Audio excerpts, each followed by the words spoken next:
안녕하세요. 저는 서울 한 대학병원에서 간호사로 근무하고 있는 30대 여성입니다. 저는 얼마 전에 이혼했습니다. 보통 20대에 다양한 연애 경험을 쌓잖아요. 저는 대학생 때 빼고는 그렇다 할 연애 경험이 없었어요. 교대 근무를 하니까요. 체력도 시간도 맞추기 어려워 연애가 계속 잘 안 되더라고요. 그러다 20대 끝자락에 남편을 소개받았습니다. 아, 지금은 이혼했으니 남편이 아니라 전 남편입니다. 남편의 조부모님은 대대로 유명한 맛집을 운영 중이세요. 시아버지께서 장남이라 남편이 가게를 물려받고요. 남편은 연애 때도 시 조부모님 가게에 저를 많이 데리고 갔어요. 시 조부모님은 간호사인 저를 기특하게 여기셨어요. 사람 살리는 좋은 일 한다고요. 어쩔 때는 저를 남편보다 예뻐해 주셨죠. 남편이 결혼하자고 했을 때요. 결혼 생활을 상상해 봤어요. 이 사람과의 미래를 머릿속에서 그려봤는데요. 웃긴 게 남편보다 시 조부모님이 먼저 떠오르더라고요. 이런 집안에는 믿고 시집 와도 될 것 같다 생각 들었죠. 그런데 왜 이혼했냐고요? 아무리 시 조부모님이 좋아도요. 남편과 나머지 시댁 식구들의 진상짓은 참을 수 없더라고요. 그럼 본격적으로 제 이야기 좀 해보겠습니다. 그때는 제가 결혼하고 처음 맞는 생일이었어요. 저희는 연애 때부터 기념일을 잘 안 챙겼거든요. 하지만 생일만큼은 서로에게 잘하자라는 무언의 룰이 있었어요. 제 생일이 돌아오기 전에 남편 생일날에는요, 제가 미리 시 조부모님께 말씀드리고 휴무를 만들어서 일본 여행을 선물했거든요. 그래서 제 생일에도 해외는 아니지만 국내 여행을 가기로 했었죠. 그래서 어디 가는데 우리 진짜 말 안 해줄 거야? 그래, 비밀이라고. 뭘 자꾸 알려고 해? 재미없게. 기대되니까 그렇지. 그리고 옷은 뭘 챙겨가야 하나 싶고. 당신 옷이 거기서 거기지 뭐. 늘 입던 거 챙길 거잖아. 또 말 서운하게 한다. 아님 여행 가기 전에 옷 하나 살까? 아니. 수영복 챙겨? 아니. 그럼 뭐 챙기면 되는데? 그냥 대충 챙겨. 몸만 가도 상관없으니까. 오, 풀코스로 준비하셨다 이거지? 기대돼. 이 맛에 일하지. 요새 진짜 힘들었거든. 약간 번아웃? 오려고 했는데. 고마워. 이렇게 당신 덕분에 힐링하네. 나 결혼 잘했네. 저는 여행을 떠날 생각에 신나서 조잘거렸어요. 남편은 그냥 말없이 웃었죠. 남편은 별명이 물개일 정도로 수영을 좋아했거든요. 여름 여행인데 수영복을 챙기지 말라 했을 때 이상한 걸 눈치챘어야 했어요. 생일 당일에도 여행을 안 간다는 사실을 전 꿈에도 몰랐습니다. 출근할 때는 그렇게 일어나기 싫은데 말이야. 역시 놀러 가니까 새벽 4시에 일어나도 몸이 완전 가뿐하네. 뭐야? 못 보던 건데 어디서 난 옷이야? 이거 쌤들이 돈 모아서 사주셨어. 남편이랑 여행 잘 다녀오라고 생일 선물 받았지. 오늘 말고 다른 날 입어. 왜? 나는 오늘 입고 싶은데. 나풀거리는 흰색 원피스를 입고 있자 남편이 빤히 쳐다봤어요. 저는 오랜만에 차려입어서 남편이 제게 새삼 반했나 싶었죠. 지금 생각해보니 너무 웃기고 처량하네요. 맘대로 해. 그런데요, 남편이 그 이른 새벽부터 데려간 곳은 다름 아닌 시댁이었어요. 뭐야? 혹시 여행 가기 전에 인사드리려고? 새벽에 다 주무실 텐데. 다 깨 있어. 들어가자. 설마 내 생일이라고 새벽부터 다 일어나신 거야? 저는 그 짧은 순간 막 벅차올랐어요. 여행 전 시댁에서 생일 미역국이라도 먹고 가란 줄 알았거든요. 바보같이 저는 아, 결혼이 이런 거구나 하고 속으로 감동받았어요. 친정 가족뿐만 아니라 시댁 식구들까지 제가 태어난 날을 이렇게 축복해 주시다니 하고 김칫국을 마시고 있었죠. 나 어떡해. 눈물 날 것 같아. 남편은 이상하게 킥킥거리며 저를 쳐다봤어요. 시댁 문을 열고 들어서니 제 앞에 펼쳐진 광경은 아유, 할 게 얼마나 많은지. 너 손 씻고 나물부터 싹 손질해라. 그 다음에는 내가 하라는 거 순서대로 하면 된다. 네? 뭘 멍하니 서 있어. 얼른 들어오지 않고. 근데 너 지금 옷꼬라지가 뭐냐? 얼른 갈아입고 와라. 어머님의 불호령에 저는 남편의 옷으로 갈아입고요. 초스피드로 손을 씻고 음식을 도왔습니다. 알고 보니 시댁은 시증조부 제사를 준비하고 있었어요. 저는 미역국은커녕 밥도 제대로 못 얻어먹고 새벽부터 일했죠. 날이 샐 때까지 일했어요. 음식 종류는 어찌나 많은지 양은 또 어떻고요. 조만간 곧 남편이 가게를 물려받을 테니 시증조부의 제사를 더 살뜰히 챙겨야 한다고 했죠. 그래서 당연히 남편 뒷바라지는 제가 해야 하는 거라고 말씀하셨어요. 생일이라 여행 가기로 했던 걸 잊을 정도로 열심히 준비했어요. 물론 중간에 미역국은 아니지만 밥도 먹었습니다. 자, 대충 입에 넣어라. 원래 먹을 시간도 없다. 시모는 찬밥에 물을 말아서 김치랑 먹으라고 내밀었어요. 제 생일인 걸 모르는 눈치셨어요. 저는 마음이 좀 그랬지만 오늘은 어쩔 수 없다고 스스로를 다독였어요. 그리고 너무 배가 고파서 허겁지겁 먹었습니다. 남편은 뭐 했느냐고요? 도착해서 혼자 방에 들어가서 잠을 더 잤고요. 나중에는 아버님이랑 바둑 두다가 혼자 동네 PC방에 갔어요. 그러다 해가 지고 시조부모님께서 도착하셨어요. 저는 잔뜩 수척해진 얼굴로 시조부모님을 맞이했죠. 오셨어요? 저를 예뻐하시는 시조부모님은요, 오자마자 다른 사람들은 안 보고 저의 안부를 물으셨어요. 아이고, 보고 싶었어. 근데 얼굴이 왜 이래? 잠도 못 자고 밥도 못 먹은 사람 마냥. 시할머님은 제 얼굴을 붙잡고 걱정스러운 얼굴을 하셨고요. 여기 사람들이 너 부려먹었냐? 나한테 말해. 내가 혼내줄 테니까. 시할아버님은 제 편을 들어주셨어요. 그때부터 저는 살짝 잊고 있던 서운함이 몰려왔어요. 아, 저 요즘 병원 일이 바빠서요. 이렇게 오랜만에 뵈니까 너무 좋아요. 그렇게 끝나지 않을 것 같던 제사의 끝이 보였어요. 하루가 참 길다 생각했죠. 저희 집은 기독교라 제사도 안 해서요. 난생 처음 겪는 제사 음식장만은 병원에서 일하는 것보다 더 힘들고 시간이 안 갔어요. 저를 예뻐하시는 시조부모님은요, 오자마자 다른 사람들은 쳐다도 보지 않으시곤 살뜰히 저의 안부를 물으셨어요. 대가족이라 남편의 친척들은 또 얼마나 많이 오는지 저는 또 정신없이 상을 차리고 물리고 차리고 물리고를 반복했어요. 예, 너는 저기 옷방에서 자고 가라. 조영이는 집에 가라 하고, 아유, 정신없어. 시모는 바쁜 와중에 제게 시댁 옷방에서 자고 가라 했어요. 조분이 남편은 저희 집에 가서 자라고 했고요. 저는 뭐라 싫다고 할 새도 없이 또 일을 했죠. 그러다 잠잠해질 즈음 아가씨가 도착했어요. 생신 축하합니다. 생신 축하합니다. 사랑하는. 그때 저는 오열을 했어요. 잊고 있었던 제 생일이 떠오르고 거실 시계를 보니 11시 50분이 훌쩍 넘었더라고요. 새언니? 노래를 부르던 아가씨는 놀라서 노래를 멈추고요. 시어머니는 당황함과 짜증이 섞인 얼굴로 제게 말했어요. 예, 너 웃긴다. 왜 우니? 일 조금 시켰다고 힘들어서 우는 거야? 제가 대답도 못하고 정신없이 우는데요. 남편은 저를 툭툭 치며 그저 당황한 얼굴이었어요. 야.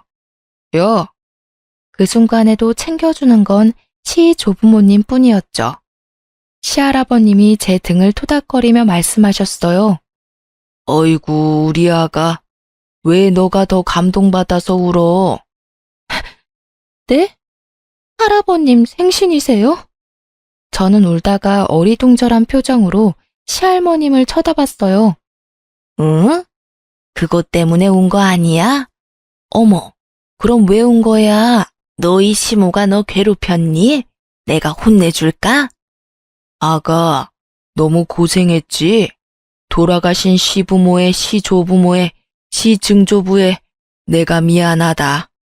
두 분이 저를 계속 달래시자 남편이 당황한 얼굴로 말했어요. 야, 이거 네 케이크 아니야. 내일 할아버지 생신이야. 새언니, 이거 우리 할아버지 케이크. 신우는 제 몰골에 웃음이 터졌고요. 예, 너는 정말 나이가 몇 개인데 우리가 네 생일을 챙겨줘야 해. 가만 보니 너 정말 애가 영악하구나. 아휴, 생일에 불렀다고 어른들 앞에서 눈물바람인 거야? 시모는 제 등짝을 세게 찰싹 때리고는 말했어요. 시댁으로 모인 모든 사람들 앞에서요. 애미야, 그게 무슨 소리냐? 정말 한치의 거짓말 없이요. 시조부모님께서는 두 분이 꼭 드라마 대본처럼요. 동시에 시모에게 물었어요. 아니, 그게 어머님, 아버님. 아니, 생일인 애를 새벽부터 불러서 이 고생을 시켰단 말이야. 누가 이런 못된 계획을 세운 거야? 애미 너냐? 애비야, 너는 집안의 가장이 뭐 했냐 도대체? 시할머님은 시모를 잡고 시할아버님은 시부를 잡았어요. 저는 아니라고 눈물을 뚝 그치고 시조부모님을 말렸습니다. 보다 못했는지 남편도 나섰죠. 진짜 당신 때문에 이게 뭐야? 할아버지 할머니, 저희 엄마 아빠는 잘못 없으세요. 이 사람 생일이라 여행 가기로 했었는데요. 그래도 장손인 제가 그러면 안 되잖아요. 큰 며느리가 그러면 안 되는 거고요. 그래서 제가 데려왔습니다. 철이 없는 저 사람 조금만 이해해 주세요. 제가 단단히. 그러자 시할아버님은 고민도 없이요. 제사상에 있는 술을 집어드시더니 남편 얼굴에 뿌렸어요. 못난 놈, 지 부인을 지켜주지 못할 망정, 에이그 못난 놈. 시할머님은 시부와 시모를 노려봤고요. 어이그, 남사스럽다. 애비랑 애미 자식 교육을 똑바로 한 거 맞냐? 자기 색시를 챙기기는커녕 이 많은 시댁 식구들 앞에서 창피를 줘. 무릎 꿇고 잘못했다고 당장 사과해라. 할아버지, 아무리 그래도 장손이 어떻게 여기서 무릎을 꿇어요. 너 가게 안 물려받고 싶지? 안 사람도 못 챙기는 놈한테 내가 어떻게 내 소중한 가게를 맡겨? 네가 지금 창피해야 할 건 말이다. 네 하찮은 무릎이 바닥에 꿇리는 게 아니다. 돌아가신 네 증조 할아버지 제사상 앞에서 말이야. 마누라 생일도 챙길 줄 모르는 파렴치한 그런 게 진짜 창피한 거야. 시할아버님 불호령에 시부가 남편 뺨을 날렸어요. 나중에 안 건데 그때 시부는 제가 생일인 줄 몰랐대요. 시모와 남편만 알았다고 하네요. 남편은 곧바로 무릎을 꿇고 제게 싹싹 빌었어요. 아주 바닥과 한 몸이 되는 줄 알았죠. 신우는 케이크를 다시 포장하면서 저를 째려봤고요. 할아버님, 할머님, 그리고 어른분들께 제가 죄송합니다. 저 속상해서 온 거는 아니고 그냥 제 케이크로 착각해서 감동받아서 온 거예요. 저도 오고 싶다 했어요. 에이그, 아니다. 우리가 미안해. 저렇게 착한 애를 말이야. 제대로 된 대접도 안 해주고. 너는 얼른 네 부인 데리고 집으로 가라. 애비는 따로 우리랑 이야기 좀 하자. 나머지는 여기 다 치우고 집 가고. 시조부모님 말씀에 다들 기합소리처럼 네라고 대답했죠. 저희 시부모님이랑 남편 빼고요. 다행히 남편과 시부모님은 그 사건을 입에 올리지 않았어요. 시조부모님이 대신 나서서 상황을 정리해 주셨잖아요. 사과도 받았고요. 그래서 저도 참기로 했어요. 그렇게 그 사건은 없었던 일처럼 지나갔습니다. 생일이라고 몰래 시조부모님께 용돈도 받았고요. 하지만 남편은 여전히 남의 편이었습니다. 제가 낮 근무를 할 때는 상관이 없는데요. 밤 근무를 할 때면 남편이 혼자 밥을 먹어요. 그래서 저는 부지런히 저녁 반찬을 만들고 출근했습니다. 근데 남편이 한동안 냉장고에 손을 대지 않더라고요. 라면을 엄청 좋아하는 사람도 아닌데 한동안 라면만 주구장창 먹었어요. 그래도 저는 남편 생각해서 여러 반찬 만들어 놓고 갔으니까 조금 서운하기도 했고 입맛에 안 맞나 걱정도 됐어요. 저는 밤샘 근무를 하고 병원에서 주는 밥을 먹고 오거든요. 남편에게 미안한 마음 반, 속상한 마음 반이었어요. 저도 많이 먹는 편이 아니라 버리게 될 반찬들이 아까우니까요. 자기야, 반찬 하나도 안 먹었네? 라면 끓여 먹었지. 요즘 자주 라면 먹는다. 계속 그러면 건강 안 좋아지는데. 네가 직접 챙겨주면 되잖아. 내가 나이트 근무할 때는 못 챙겨주는 거 알면서 또 말을 그렇게 해, 서운하게. 내가 밤 근무 때는 당신 걱정 얼마나 하는데. 근데 혹시 내 요리 실력 때문이야? 당신 입맛에 안 맞아? 아니면 반찬 가게에서 한번 사볼까? 돈 아깝게 뭘 또 반찬 가게에서 사냐? 내가 알아서 할 테니까 그냥 냅둬. 그리고 저녁은 할아버지 가게에서 먹고 올 때도 있어. 그래? 진짜 다행이다. 생활비도 절약하고 당신도 외롭게 혼자 안 먹어도 되고. 좋아? 응? 당신 가만 보면 공짜 진짜 좋아한다니까. 병원 밥도 맛 없다면서 공짜라 꾸역꾸역 다 먹고. 그러다 당신 머리 다 빠져. 아니, 말을 꼭 그렇게 해야 해? 나도 다른 쌤들처럼 병원 근처 맛집에서 먹고 싶어. 근데 요새 물가도 너무 많이 올랐잖아. 내가 먹고 싶다고 항상 밖에서 사 먹으면 우리 돈 못 모아. 젊을 때 둘이서 아끼면 금방 우리 집 살 수 있어. 난 우리의 미래를 위해서 노력하는 거잖아. 근데 꾸역꾸역이라느니 머리 빠진다느니 너무 서운하잖아. 정도껏 하면 나도 말 안 하지. 당신이 궁상 맞으니까 말하는 거 아니야. 화장이라 해봤자 선크림만 대충 바르고 맨날 똑같은 티셔츠에 바지 입고 다니고 집에서 입는 옷들은 또 어떻냐? 내가 말하기 민망할 정도로 낡고 얼룩졌어. 지금 입고 있는 것도 김치 국물 여기저기 튄 거 안 보여? 아, 이제 내가 남자로 안 보이나 봐. 연애 때는 그래도 웬만큼 꾸미더니 본인을 좀 가꾸고 신경 좀 쓰고 다녀. 아니, 저번에 내가 원피스 입었을 때는 별 반응도 안 했으면서. 저는 얼굴이 화끈거렸어요. 사실 대학병원에서 일하는 제 연봉이 나쁜 편도 아니고요. 남편이 시할아버지 식당에서 받는 돈보다 당연히 많아요. 결혼 전에는 저도 비싼 화장품 쓰고 옷도 계절마다 새 옷 사는 게 재미였죠.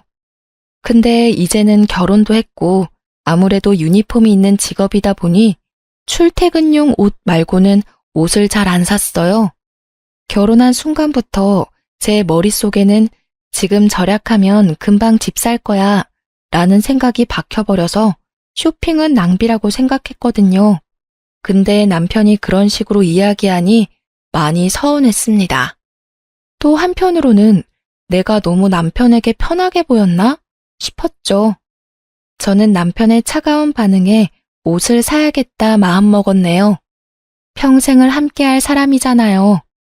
결혼한 지 얼마나 됐다고 벌써 사랑이 식은 것 같아 속상했어요. 그런데 그냥 저는 제가 번 돈 제가 못 쓰는 바보 천치였어요. 남편과 저는 생활비를 반반 각출해서 가족 카드로 쓰고 있었어요. 저희 둘 다 일과 집을 반복해서 돈 쓸 곳이 크게 없거든요. 저는 생활비가 당연히 잘 모이고 있는 줄 알았어요. 제가 한동안 바빠서 카드 내역을 확인을 못했거든요. 알림 켜놓고 일일이 확인하는 스타일도 아니고요. 이상하네. 왜? 왜 자꾸 결제가 안 되는 거지? 아니, 우리 생활비 카드로 쇼핑몰 결제하는데 계속 안 되잖아. 이상하다. 돈 넉넉하게 들어있잖아.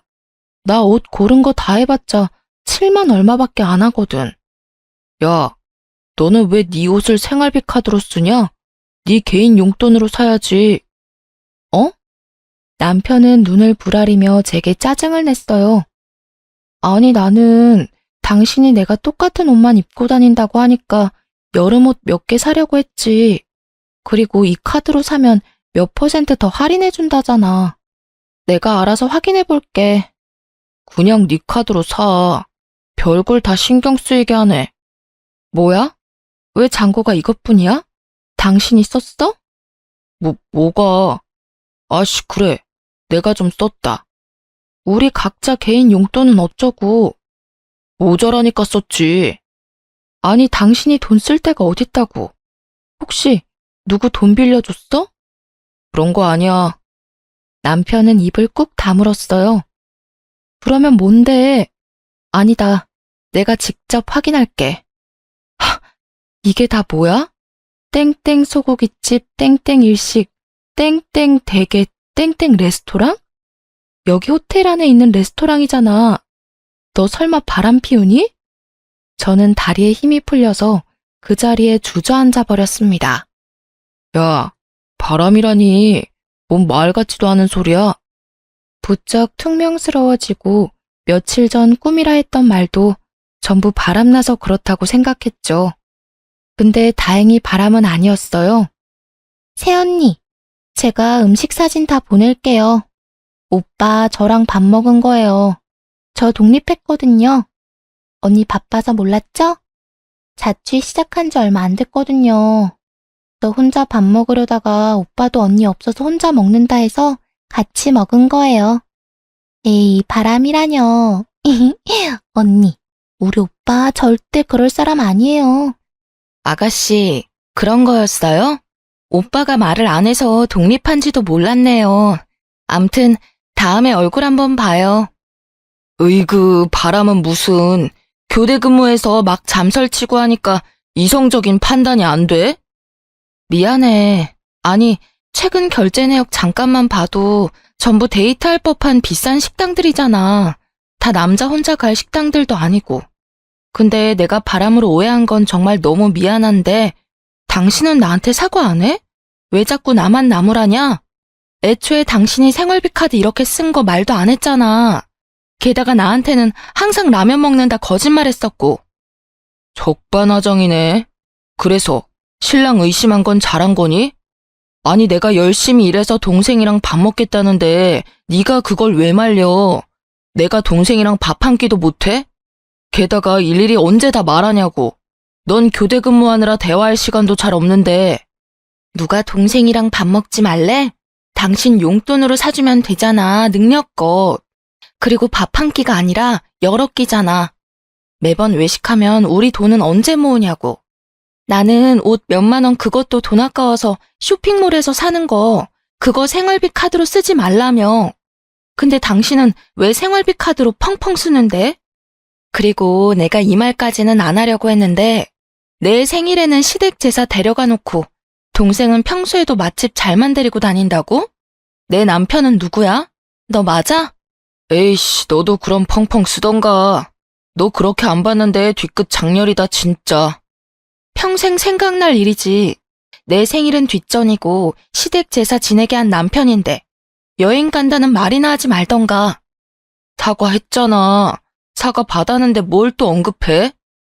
당신이 적반하장이니까 지난 일까지 끄집어내게 되잖아. 아니, 우리 내년에 대출 받아서 집 살 계획 아니었어? 우리 둘이 바짝 모아도 빠듯해. 앞으로 이러지 않겠다는 약속해. 아니면 생활비 통장이고 뭐고 전부 내가 관리할게. 어우, 징글맞아. 치사하다, 치사해. 약속할 거야, 말 거야. 아씨, 알겠다고. 남편이 제게 막대할수록 결혼을 괜히 했다는 생각이 점점 더 밀려 들어왔습니다. 여보, 아가씨한테 말했어? 뭘? 그때 한 달 동안 둘이 밥 먹고 카페 가고 한 거 말이야. 당신 용돈에서 채울 거라며.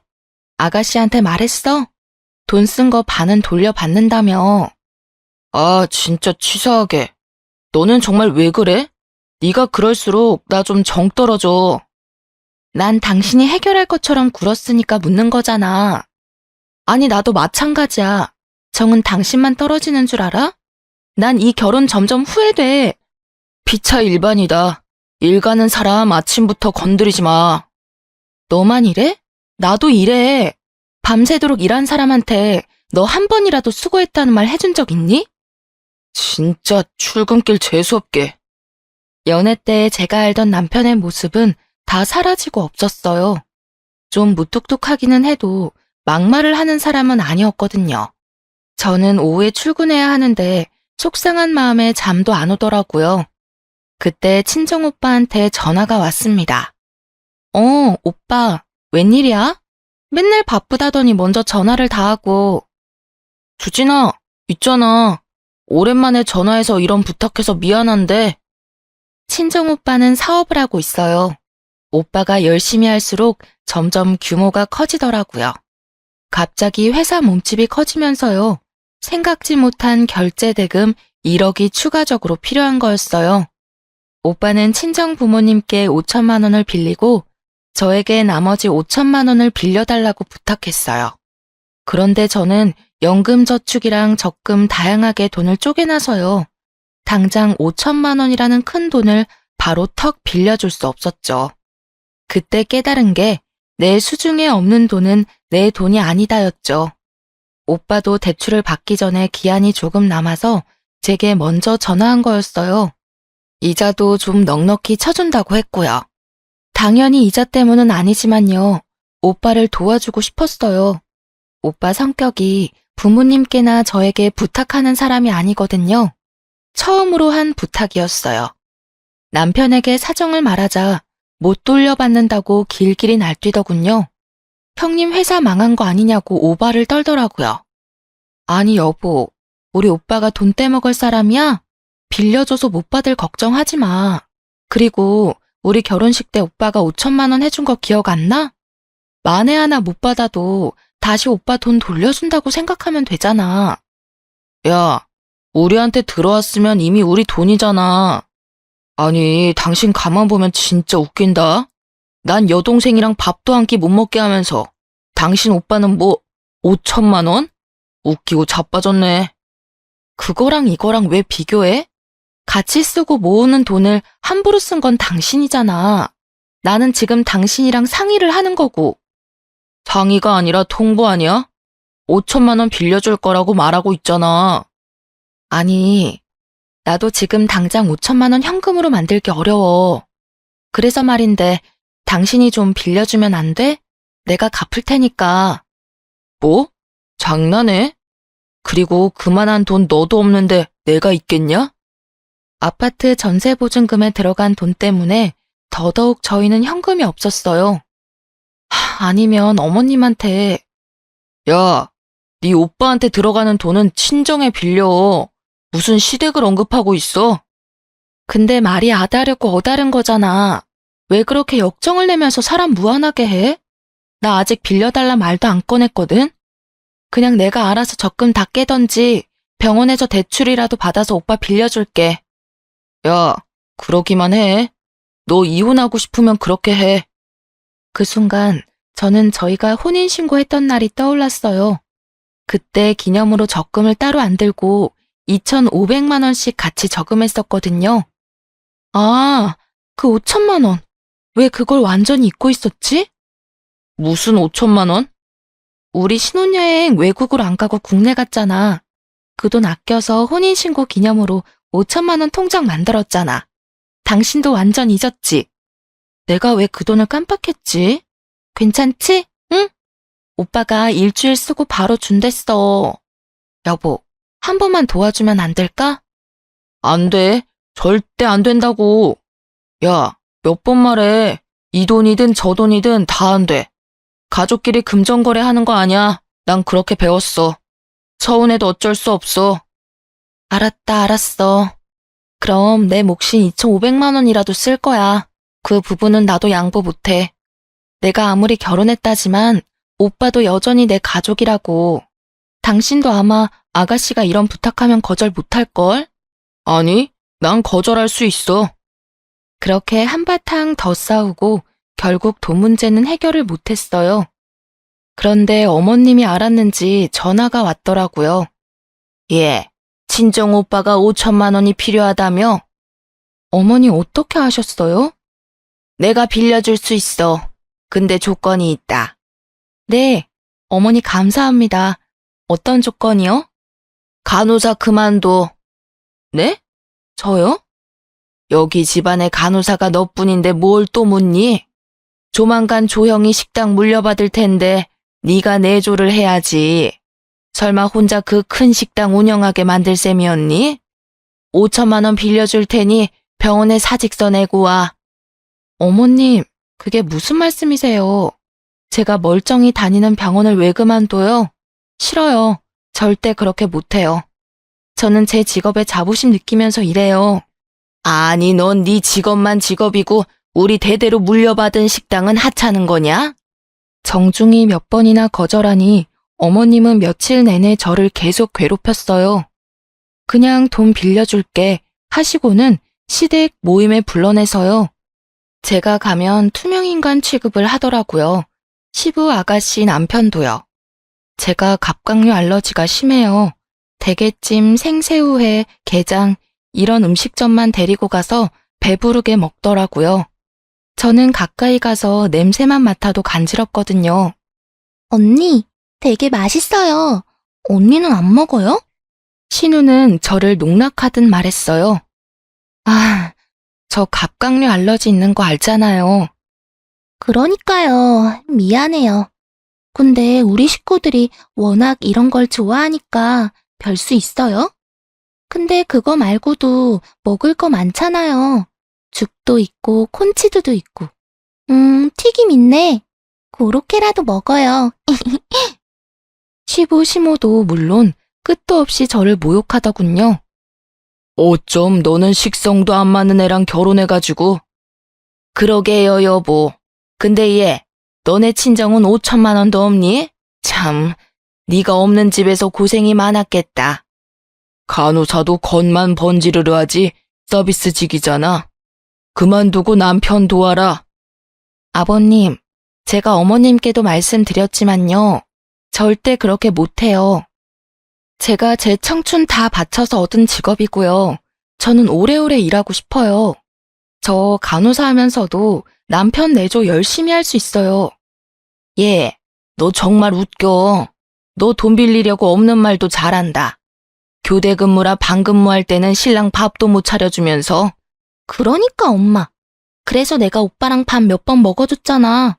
그거 가지고 오빠 엄청 잡았다면서요? 남편 그렇게 들들 볶고 밤에도 안 사람이 집에 없으면 말이다. 그게 바로 바람나기 딱 좋은 환경이다. 나중에 그러고 우리한테 울면서 딴소리하지 말거라. 아버님 무슨 그런 말씀을. 저는 시댁의 진상짓을 더 이상 견딜 수 없었어요. 그냥 통장에서 제 몫인 2,500만 원만 인출하려고 했어요. 남편 몰래요. 그런데 잔고가 0으로 뜨더라고요. 저는 믿을 수 없어 몇 번이나 확인했어요. 왜 잔고가 0이야? 나 몰래 확인했냐? 진짜 너 가지가지 한다. 가지가지 하는 건 너지. 우리 돈 이거 어쨌어? 알아서 뭐하게. 뭐하다니? 반은 내 돈이잖아. 부부끼리 네 돈 내 돈이 어딨어? 당장 내놔 내 2,500. 아, 없어. 왜 없어? 그 큰 돈이 어디 증발이라도 했니? 증발은 아니고 묶여있어. 뭐라고? 그게 왜 묶여있어? 어디에? 아, 소리 좀 지르지 말고 이야기 못해? 조연이 전세 보증금에 보탰어. 야, 방금 뭐라고? 못 들었냐? 전세 보증금에 묶여있는데 어떻게 주냐고.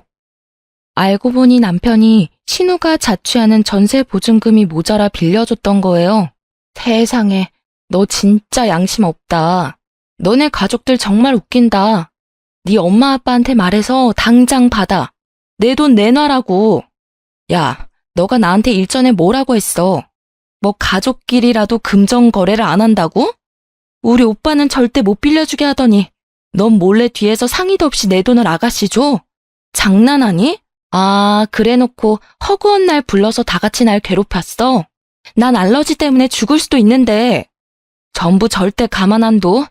이혼할 거야. 그렇게 알아. 야, 앞뒤 생각 없이 막 지르지 마. 그리고 뭘 죽기는 죽어. 멀쩡하게 지금 살아있잖아, 너. 난 답답하고 숨쉬기 힘들었어. 알러지는 신체적으로, 너네 가족 때문에 정신적으로도. 그때 전화벨이 울렸죠. 타이밍 좋게 눈치 없는 시모였죠. 내일 아침 시 조부모 가게로 오라더라고요. 신메뉴 테스트한다고요. 남편은 제가 거기서 난동이라도 부릴까봐 시모에게 못 간다고 말하더군요. 걔는 하여튼 매사에 도움이 안 돼.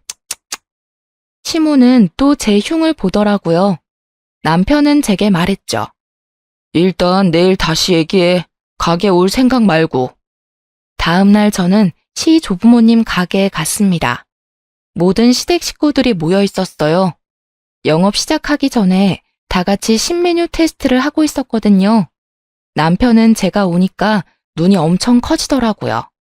저는 빈손으로 갈 수 없어 특별한 선물과 함께 갔어요. 복숭아 배달 왔습니다. 뭐야? 우리 이런 거 안 시켰는데요? 어머, 에취! 누가 시킨 거야, 이거를? 아니, 이게 몇 박스야? 시모랑 남편 아가씨는 복숭아 알러지가 있었거든요. 어머님, 제가 준비했어요, 선물요. 아저씨, 10박스 모두 여기 이 아줌마 앞에 놔주세요. 뭐 이게 드디어 머리가 돌았나? 나보고 아줌마라고 했니? 이제 이혼하는 마당에 시어머니라고 불러야 돼요, 아줌마? 네가 정말 미쳤구나. 이혼? 아니 됐고, 너 이게 다 무슨 짓이냐? 사람 죽일 일이 있어? 네 남편이랑 우리 복숭아 알러지 심한 거 알면서. 콜록거리던 시모는 분이 안 풀렸는지 그대로 제 뺨을 날렸어요. 저는 악을 쓰며 대들었습니다. 저 갑각류 알러지 심한데 계속 대게찜에 새우 요리에 랍스터까지. 다들 저 불러서 투명인간 취급하며 갑각류만 잘 드시더만요. 왜요? 난 복숭아 좋아하는데 당신들 알레르기 있어서 주문하면 안 돼요? 난 왜 그러면 안 되는데요? 그리고 분을 참지 못한 저는 남편의 몸을 이리저리 흔들며 말했어요. 게다가 너 내가 모은 돈까지 아가씨 자취방 구하는 데 썼잖아. 오빠 사업 때문에 빌려달라고 했을 때 친정 거지 취급하더니 넌 말도 없이. 제가 울부짖으며 그동안 있었던 일들을 쭉 나열하자 시 조부모님은 말없이 자리에서 일어나셨습니다. 시할머님이 시모의 뺨을 내리쳤고요. 시할아버님은 빗자루를 들고 시부랑 남편 그리고 아가씨를 번갈아 가며 사정없이 때렸어요. 도망가자 따라다니면서요. 순식간에 가게는 아수라장이 됐습니다. 다른 친척분들은 시 조부모님이 무서워서인지 이미 멀찍이 떨어져 손을 모으고 조용히 기다리셨어요. 시할머님은 탄식을 하며 말씀하셨습니다. 너는 내가 시집살이 한 번 시킨 적도 없는데 도대체 왜 저렇게 참하고 예쁘고 능력까지 되는 며느리를 괴롭히냐. 아주 전부 꼴도 보기 싫다. 조영이는 중간에서 남편이라는 게 뭘 한 거냐? 그리고 조연이는 너라도 세연이 불쌍히 여겨야지 안 챙기고 뭐 했어? 너네 전부 다 인성이 바닥이구나. 애비야, 집안 꼴 잘 돌아간다. 시할아버지는 제 손을 잡고 울먹이며 말씀하셨어요. 얼마나 서운했을꼬, 얼마나 화가 났을꼬. 집안의 제일 어른인 내가 다 잘못 키웠어. 미안하다, 아가야. 이혼하게 해주세요. 그래, 네가 원하는 거 다 해라. 내가 다 도와주마. 시 조부모님이 아니었으면 상황은 더 악화됐을 거예요. 두 분이 계셨기에 제 복수극은 싱겁긴 했지만 그렇게 마무리됐죠. 당연히 시 조부모와 친척분들은 복숭아 알러지 없는 걸 알고 있었어요. 그래서 다들 복숭아는 나눠 가져가셨고요. 다들 제게 고생했다며 미안하다고 사과 한마디씩 대신 해주셨어요. 한 박스 남은 복숭아는 시할아버님이 제게 챙겨가라고 말씀하셨죠. 또 시할아버님은 필요 없다고 했지만 복숭아 10박스 값을 주신다 했어요. 계좌번호를 계속 불러달라고 하셔서 어쩔 수 없이 불러드렸습니다. 값을 치러야지. 안 그러냐? 장남, 차남 잘 들어라.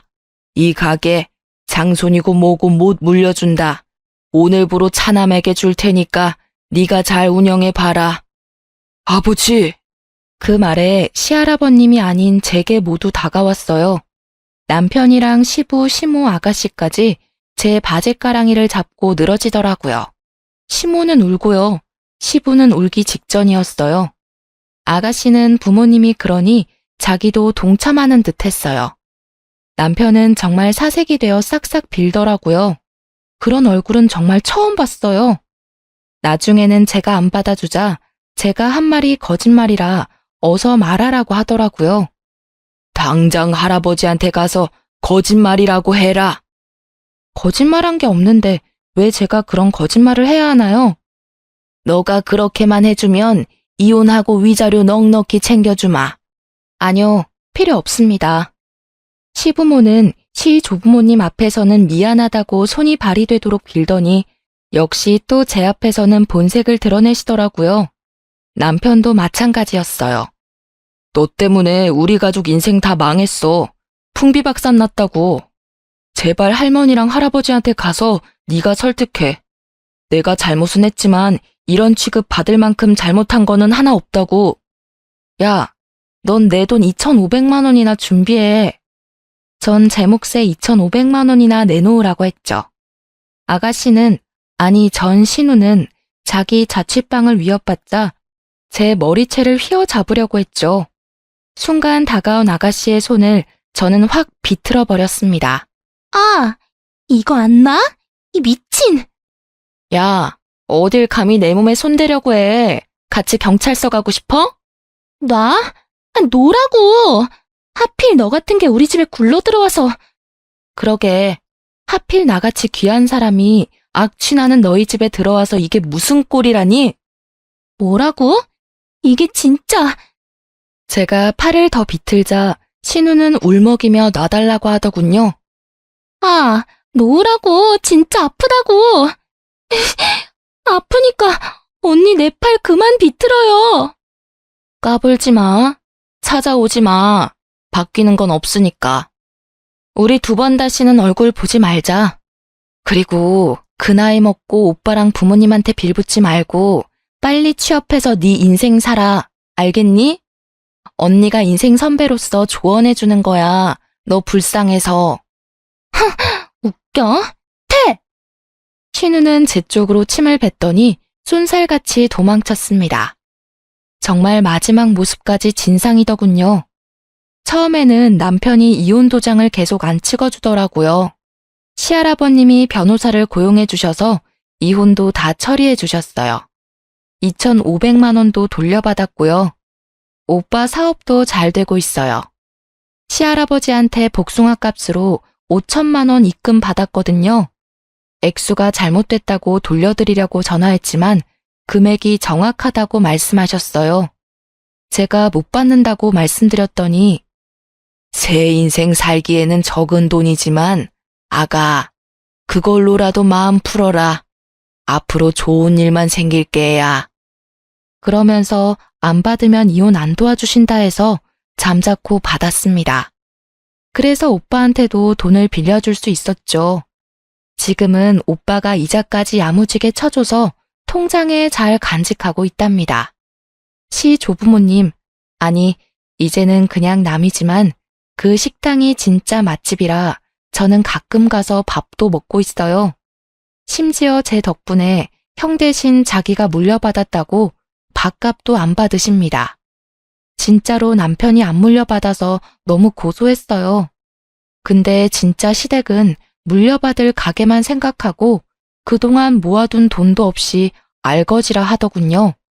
그래서 그때 아가씨 전세보증금 해줄 돈도 없었던 거예요. 생각해보면 경제관념 없는 시댁 식구들이 가게를 물려받았잖아요? 그러면 저희 지역 오래된 명물인 그 역사 깊은 가게가 하마터면 처참하게 사라질 뻔했어요. 시댁 식구들은 시 조부모님한테 팽당하고 다 같이 지방으로 이사 갔대요. 집밖에 가진 게 없어서 그거라도 판 거죠. 지방에서 시 조부모님 가게 음식 따라해서 비슷하게 가게를 열었다고 하는데요. 맛까지 따라할 수는 없으니 파리만 날린다더라고요. 저는 조금이지만 연봉도 오르고 병원이랑 조금 더 가까운 신축 아파트 청약도 당첨됐어요. 지나간 일들은 잊고 아주 열심히 살고 있습니다. 아주 나쁜 일만 연속해서 일어나지는 않더라고요. 나쁜 일 다 겪고 견뎌내니 좋은 일만 가득하네요. 여러분도 좋은 일 가득하시길 바랍니다. 긴 사연 들어주셔서 정말 감사합니다.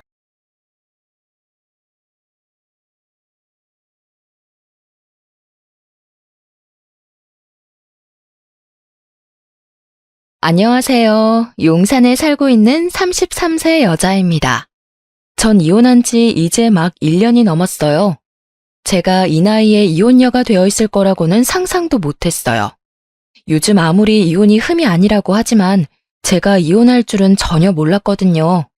이혼한 지 1년이 넘어간 지금도 여전히 남편과 시누이만 생각하면 이가 갈리는데요. 아직도 남편과 시누이만 생각하면 가슴이 답답하고 아파요. 그 정도로 전 결혼 생활 자체가 지옥이었는데요. 이런 결혼 생활일 줄 알았으면 애초에 이 남자를 만나지 말걸 그런 생각이 가끔 들어요. 하지만 사람 만난다는 게 다 알고 만나는 게 아니잖아요. 그래서 경험이라고 생각하기로 했어요. 결혼 생활로 인해 생긴 답답한 마음을 조금이나마 풀고 싶어 사연을 보내게 되었는데요. 조금 긴 저의 이야기를 들어주시면 감사하겠습니다. 저와 남편은 대학교 동갑내기 같은 대학교 커플이었어요.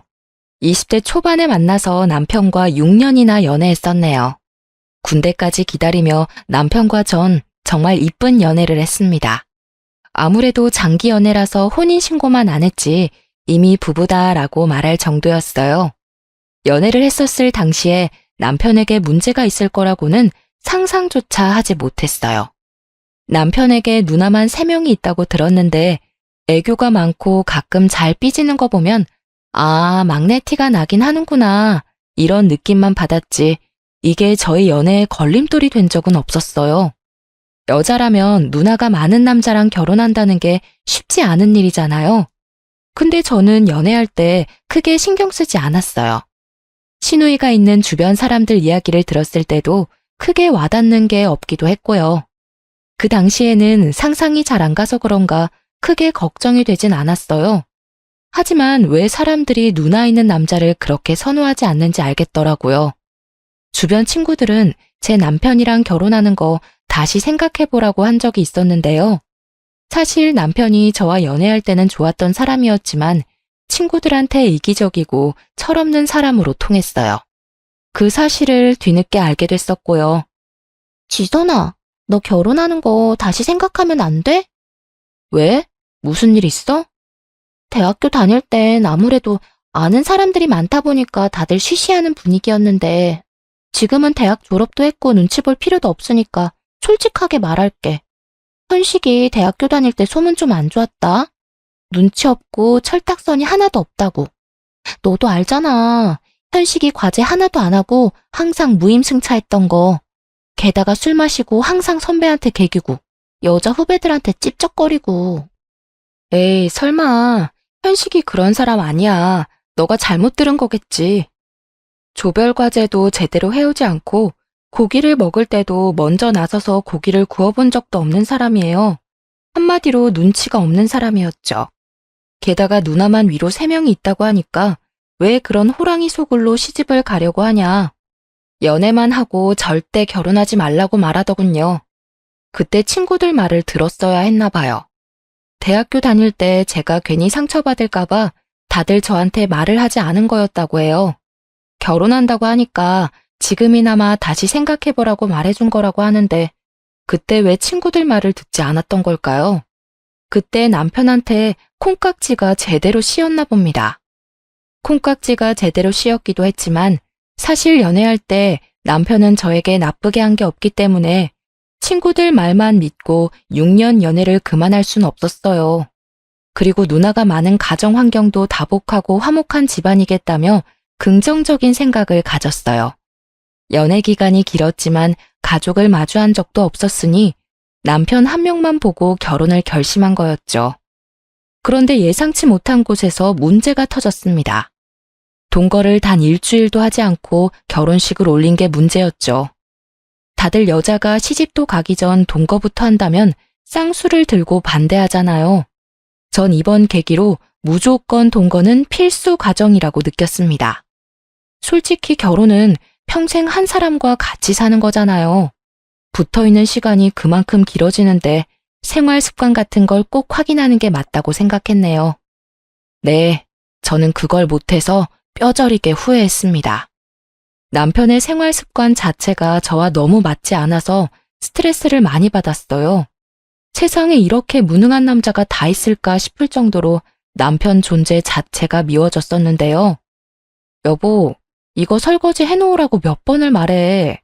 내가 잠깐 마트 다녀온 사이에 분명 설거지 좀 하라고 했지. 그리고 이거 밥그릇에 물 안 담궈 놓으면 밥알 굳어서 안 씻긴다니까. 제발 밥 먹었으면 물 좀 부어 놓으라고. 아, 똑같은 말을 몇 번째 말하는지도 모르겠다. 설거지하고 싶은 사람이 해야지. 나 지금 게임 한 판만 하고 할게. 조금만 기다려봐. 이렇게 싱크대에 음식물 오래 두면 벌레 꼬여서 더 힘들어져. 지금 게임이 급한 게 아니야. 초파리 꼬이고 모기 생기고 난리부르스 되기 전에 빨리 설거지해. 남편은 본인이 해야 할 기본적인 집안일조차 하지 않아요. 본인이 먹은 과자 봉지나 그릇 등등 본인이 치우는 법이 없어요. 탁자에 먹은 껍질을 그대로 올려놓더라고요. 한두 번은 치워줬습니다. 세 번째부터 부글부글 끓더라고요. 마치 저에게 치우라는 듯이 올려놓는 꼴이란 저지르는 사람 따로 있고 치우는 사람 따로 있다는 말이 맞습니다. 옆에 분리수거 봉지가 있는데도 분리수거? 그런 거 안 합니다.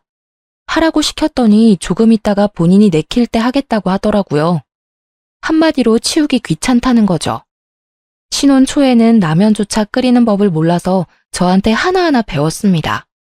아무리 오냐오냐 자란 막내라고 해도 라면을 못 끓이다뇨.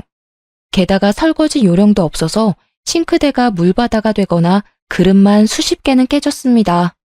결혼할 때 산 비싼 집기는 이미 다 없어졌네요.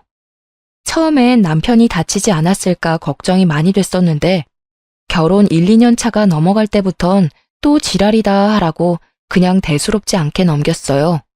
그런 남편을 볼 때마다 답답함을 느꼈던 저는 남편에게 설거지를 시키는 것보단 내가 하는 게 낫겠다 싶어서 결국 모든 설거지는 제가 하게 됐습니다. 생각해보면 남편이 설거지를 하지 않기 위한 계획이었나 싶더라고요. 설거지 말고도 화장실 문제로 자주 싸우기도 했었는데요. 소변을 볼 때 남편의 소변이 사방팔방으로 다 튀다 보니 다음에 쓰는 제가 정말 불편하고 찝찝하더라고요. 내가 분명 말했지. 오줌 쌀 때마다 제발 이리저리 튀기지 말라고. 오줌이 튀면 닦기라도 하던가. 왜 이대로 냅두냐고. 하여튼 혼자 깔끔한 척은 다 하네. 여보, 그 결벽증 좀 고쳐. 우리 집에선 이런 걸로 문제될 게 전혀 없었어. 그리고 답답하면 여보가 좀 알아서 닦아놓으면 되잖아. 우리 엄마도 뭐라고 안 하는 걸 왜 너가 난리냐?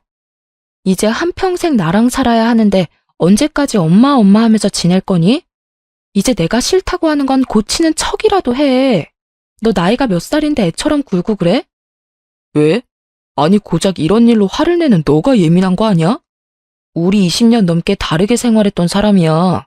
어떻게 하나하나 다 마음에 들 수 있겠냐? 서로 안 맞으면 맞추는 노력이라도 해야 할 거 아니야. 근데 당신은 잘못된 건 고치려고도 안 하잖아.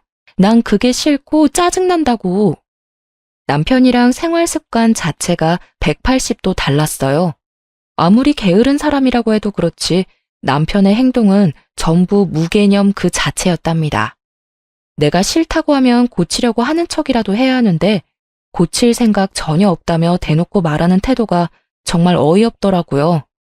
연애할 땐 정말 이런 사람인 줄은 전혀 몰랐어요. 연애할 당시 1박 2일 정도로 여행 몇 번 같이 간 적이 있는데 그때마다 부지런히 움직이던 사람이었기에 이렇게 게으른 사람일 거라는 전혀 생각 못했어요. 연애할 때와 결혼할 때 너무 다른 사람이라서 같은 사람이 맞나 싶더라니까요. 저희 친정 부모님 앞에서는 세상 부지런한 사람인 척 연기를 너무 잘해서 아무리 친정 부모님한테 하소연을 해도 믿어주질 않더라고요. 여우 중에서도 완전 상여우가 저희 남편이에요. 남편이 이렇게 게으르고 무개념이 된 이유는 다 누님들 때문이었는데요. 특히 남편과 2살 차이가 나는 막내 누님 때문이 커요. 시부모님을 보면 세상 멋지고 냉철하신 분들이세요. 자식이라고 해서 무조건 오냐오냐 하는 법이 없으시고 맞으면 맞다, 아니면 아니다라고 단호하게 말씀하시는 분들이세요. 그래서 남편은 시부모님 앞에서 항상 아무 말 못하고 기가 죽을 정도인데요. 반면 남편 누님들은 그런 남편이 뭐만 하면 이쁘다, 귀엽다라며 엄청 이뻐해요. 남편은 누님들 앞에서는 기가 엄청 사는 편일 정도였어요. 누가 보면 누님들이 남편을 낳은 건가 싶더라니까요. 그래도 시어머님과 첫째 누님, 둘째 누님은 시집살이를 절대 시키는 법이 없어요. 오히려 저보고 쉬라고 말할 정도였는데요.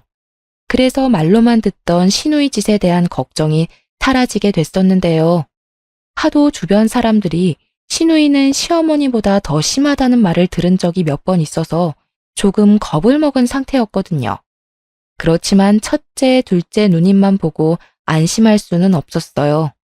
남편보다 2살 많은 막내 누님은 정말 시집살이가 심한 편이라서 제가 고생이 정말 많았었는데요. 남편을 제일 이뻐하는 누님으로 남편이 잘못을 하든 안 하든 무조건 남편 편만 들고 명절만 되면 저한테 설거지부터 음식까지 저 혼자 하라고 시키셨어요.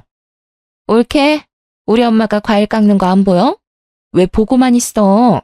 우리 엄마가 옳게 과일 먹이려고 태어난 사람 같아 보여? 엄마 가만히 있어. 이런 건 옳게한테 하라고 해. 조용히 좀 해. 아주 너가 온 세상 시누이 짓은 다 아는구나. 태아가, 얘가 하는 말 전혀 신경 쓰지 말고 편하게 쉬고 있어. 오늘 저녁 거의 너가 다 했잖니. 원래 이런 건 며느리가 하는 거라고. 엄마는 이제까지 우리 키우느라 고생 많이 했으니까 이제 며느리한테 다 맡겨. 집에서 꼼짝도 안 하는 년이 왜 애를 못 잡아먹어서 안달이야? 넌 지금도 여전히 이 엄마 고생시키고 있잖아. 내 며느리는 알아서 잘 해주고 있단다. 너 여기서 한마디만 더 하면 이 집에서 나가. 막내 누님이 시누이 짓을 할 때마다 다행히 시어머님이 옆에서 제 편을 들어주셔서 크게 힘든 적은 별로 없었어요. 하지만 시어머님이 없는 자리에선 막내 누님이 하는 행동들이 가관이었어요. 저희 부부집에 말도 없이 찾아올 때가 많았는데요. 그때마다 제 옷과 구두, 가방 등등 하나하나씩 탐을 내시더라고요. 옳게, 이 가방 엄청 비싼 가방인데 어디서 났어? 옳게 돈 많이 벌어? 아, 이 가방 친정 엄마한테 작년 생일 선물로 받았어요. 너무 이쁘죠? 너무 비싼 가방이라 저도 함부로 들고 다니지 못해요. 나 이거 주면 안 돼? 나 명품백 하나도 없는 거 알잖아. 나 이런 거 하나쯤 가져보고 싶은데. 아, 형님, 정말 죄송한데 이건 선물 받은 거라서 형님께 드리는 게 좀 그래요. 나중에 제가 돈 더 벌면 그때 하나 사드릴게요. 아니, 나 이거 가지고 싶다니까. 나한테 이거 주는 게 그렇게 아까워? 우리 이제 가족 된 사이인데. 나 다음 주에 친구 모임 있는데 그때 들고 가고 싶어서. 형님, 다른 건 몰라도 이건 선물 받은 거라서 드리는 게 좀 그래요. 진짜 나중에 좋은 거 하나 사드릴게요. 친정엄마에게 400만 원짜리 명품 가방을 선물 받은 적이 있어요. 평소에 명품 가방에 관심이 크게 없는 편인데 친정엄마께서 나중에 살다 보면 비싼 가방 하나쯤 들고 갈 일이 있을 거라며 생일 선물로 사주셨어요. 근데 그걸 탐내고 가져가려고 하시더라고요. 끝까지 안 된다고 거절하니 거의 한 달 동안 삐져서 저랑 말도 안 섞더라고요. 시어머님이 뒤늦게 그런 일이 있었다는 걸 알게 되셨고 그때 막내 누님은 엄청 혼이 났다고 들었습니다. 막내 누님은 그때 시어머님의 등살에 못 이겨 마지못해 사과를 하시더라고요. 더 가관이던 일 한 가지가 있는데요. 막내 누님 남자친구와 관련이 있는 일이었어요. 누님은 그 당시 10살 연하 남자친구가 있었어요.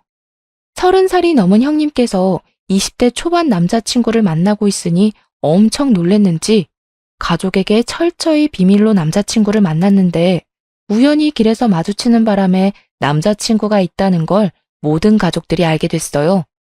막내 누님이 이렇게 철저히 남자친구를 숨기려고 했던 이유는 백수이기 때문이었어요. 막내 누님은 30살이 넘어서까지 일을 제대로 해본 적이 없는 분이세요. 가끔 단기 알바만 해본 분이지 돈을 번 적이 없어서 핸드폰 요금까지 밀린 적이 있던 분입니다. 그런 상태에서 남자친구를 만난다고 하면 가족들이 노발대발할 게 분명하니까요. 더 가관인 부분은 바로 남자친구와 술집에서 만났다는 것입니다.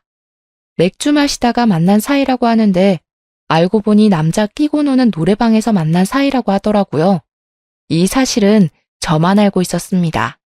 그런 막내 누님은 남자친구에게 간이고 쓸개고 다 줄 것처럼 행동하고 있어요. 없는 돈 쪼개가면서 데이트 비용을 전부 내고 있으며 신용카드 할부로 남자친구 명품 선물을 해준다는 것입니다. 신용카드 한도 초과로 결국 신용불량자가 될 뻔했는데요. 형님, 제발 그 남자친구랑 헤어지세요. 이러다가 정말 큰일이라도 날 것 같다고요. 왜? 내 남자친구가 얼마나 좋은 사람인데 내가 그런 남자친구를 언제 만날 수 있겠어? 그리고 올케, 너가 뭘 안다고 내 남자친구에 대해서 그렇게 말을 해? 내 남자친구 제대로 본 적이나 있어? 올케가 뭘 안다고 헤어지라고 말해? 앞으로 이런 일로 나한테 뭐라고 하면 올케 가만히 안 둬. 형님 이번 달 카드값도 400만 원이나 나오셨다면서요. 일도 안 하시는 분이 그걸 어떻게 감당하려고. 너 내 통지서 몰래 훔쳐봤니? 너가 뭔데 훔쳐봐? 올케가 대신 내줄 거 아니면 제발 신경이나 꺼. 한 달에 카드값만 3,400만 원은 기본으로 나왔습니다. 신용카드 돌려막기로 지내다가 뒤늦게 알게 된 시부모님께서 해결해 주셨어요. 덕분에 신용불량자까지 되진 않았어요. 이런 일이 있었는데도 정신 차리지 못한 막내 누님은 여전히 남자친구한테 온갖 정성을 다하고 있는데요. 말이 통하지 않는 막내 누님을 모른 척하고 조용히 지내고 있었어요. 그때 친정엄마가 곧 칠순이었기에 6개월 전부터 친정 부모님 모시고 갈 제주도 여행을 계획하게 됐어요. 부모님 모시고 어떻게 여행을 가면 좋을까 열심히 알아보고 있는데 남편은 전혀 도와주는 법이 없더라고요. 서운했지만 그래도 내 부모님인데 내가 알아서 해야지 긍정적으로 생각했죠. 그렇게 비행기 숙박 모두 다 예약해두고 여행만을 가길 기다리고 있었는데요. 근데 여행 가기 한 달 전 남편이 갑자기 여행을 가지 못한다고 하는 겁니다. 여보, 나 이번에 여행 못 갈 것 같은데? 갑자기? 아니 몇 달 전부터 가기로 약속한 여행인데 갑자기 이러면 어떡해. 회사에서 급한 출장이 있다고 하길래 원래 다른 팀원이 가기로 한 걸 나보고 가라고 해서. 아니 그래도 그렇지. 우리 엄마 칠순 겸 가는 여행이잖아. 다른 팀원들도 있는데 왜 당신이. 이번만 다른 사람이 대신해 줄 수 없어? 회사 일이 내 맘대로 되는 게 아니잖아. 여행 다녀오고 나서 그때 장모님 모시고 밥 맛있는 거 먹자. 이번 여행 당신만 다녀와. 너무 섭섭했습니다. 출장 가야 한다고 대충 변명만 되는 남편한테 엄청 서운하더라고요. 다른 것도 아니고 우리 엄마 칠순 여행인데 말이죠. 하지만 회사 일 때문에 그런 거라서 크게 뭐라고 하진 않았습니다. 그렇게 3박 4일 제주도 여행을 다녀온 이후 말도 안 되는 일이 벌어지고 말았는데요. 캐리어 짐을 풀고 이것저것 정리하고 있던 중 제 통장 하나가 없어진 걸 확인하게 됐어요. 제가 결혼하기 전부터 가지고 있던 5천만 원 통장이 없어진 것입니다. 분명 제주도 여행 가기 전까지만 해도 멀쩡히 있던 통장인데 갑자기 없어져서 도둑이 들었던 걸까? 별 생각이 들더라고요. 하루 종일 온 집안을 뒤지며 통장을 찾아봤는데 끝까지 통장이 나오지 않았어요. 너무 놀란 저는 안절부절 못하다가 결국 남편한테 이 사실을 알리고 경찰서에 신고하려고 하는데 남편이 급하게 신고하려는 걸 막더라고요. 그래서 왜 막냐며 성질을 냈었는데 알고 보니까 통장에 손을 댄 범인은 바로 남편이었어요. 남편이 범인이라는 사실을 알고 나서 얼마나 화가 나고 배신감이 들던지. 경찰에 신고부터 해야겠어. 진짜 난 분명히 여기 뒀는데 여보, 우리 집 현관문 비밀번호 바꿀까? 도둑이 든 게 분명하다니까. 그렇지 않고서야 통장에 발이 달렸나. 사실 내가 그런 거야, 내가. 뭐? 그게 무슨 말이야? 당신이 그런 거라니. 사실 내가 급한 일이 있어서 그 돈 썼어. 그러니까 경찰서에 신고할 필요가 없다고. 미쳤어? 당신이 뭔데 내 돈에 손을 대? 어디서 썼는데? 뭐가 그렇게 급하다고 남의 돈에 손을 대냐고. 도대체 어디다가 쓴 거야? 5천만 원이나 되는 돈을 도대체 어디다 사용한 거지 물어봤는데 안절부절 못하며 끝까지 말을 못하더라고요. 끝까지 말을 하지 않길래 시부모님께 전화를 하려고 했습니다. 시부모님께 말한다고 하니 그때서야 어디에 사용을 한 건지 알려주더라고요. 미선이 누나한테 줬어. 막내 누나. 정말 미안해. 누나가 급한 곳에 돈 쓸 곳이 있다고 해서 빌려줬어. 막내 형님? 미쳤어? 빌려줄 사람이 따로 있지. 땡전 한 푼 없는 막내 형님한테 빌려주면 어떡하냐? 당신 솔직히 말해봐. 내 돈 훔치려고 제주도 여행 안 간다고 한 거지? 내가 지금 이 사실 발견하지 않았더라면 끝까지 숨기고 있었을 거잖아. 누나가 이래서 갚는다고 하길래 정말 미안해. 미안해 여보야. 내가 누나한테 다시 돌려달라고 말할게. 제발 화내지 마. 어? 당장 형님 불러. 지금 당장. 그렇게 저와 남편 막내 누님과 삼자 대면을 하게 됐습니다. 막내 누님의 얼굴을 보자마자 뺨 한 대 갈기고 싶은 거 꾹 참고 말을 이어나갔습니다. 형님, 남편한테 다 들었어요. 남편한테 5천만 원 빌리셨다면서요? 그게 무슨 돈인 줄 알고 빌리셨어요? 근데 왜? 내 동생한테 돈 빌리는 게 큰 잘못이야? 그 일 때문에 이 시간에 날 여기로 부른 거야? 전 이렇게 뻔뻔하고 가증스러운 사람 처음 봤습니다.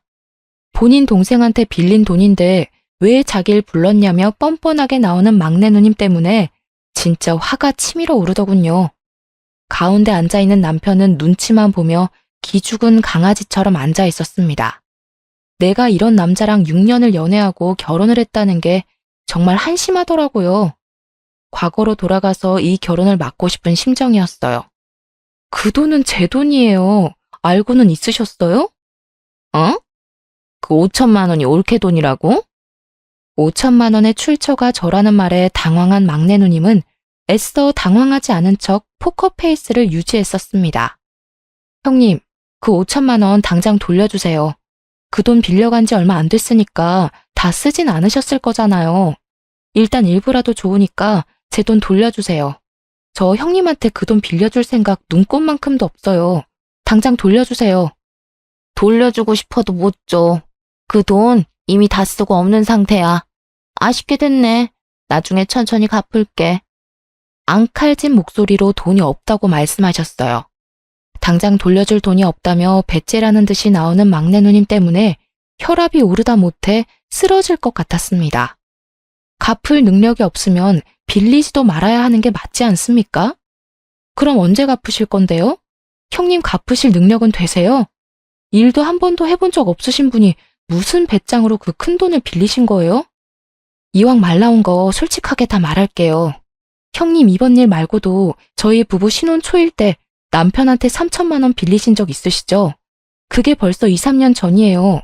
근데 그거 아직도 못 갚고 계시죠? 지금 빌려간 돈도 제대로 못 갚고 계신데 이번 돈은 무슨 생각으로 빌리신 거예요? 빌린 이유나 들어봅시다.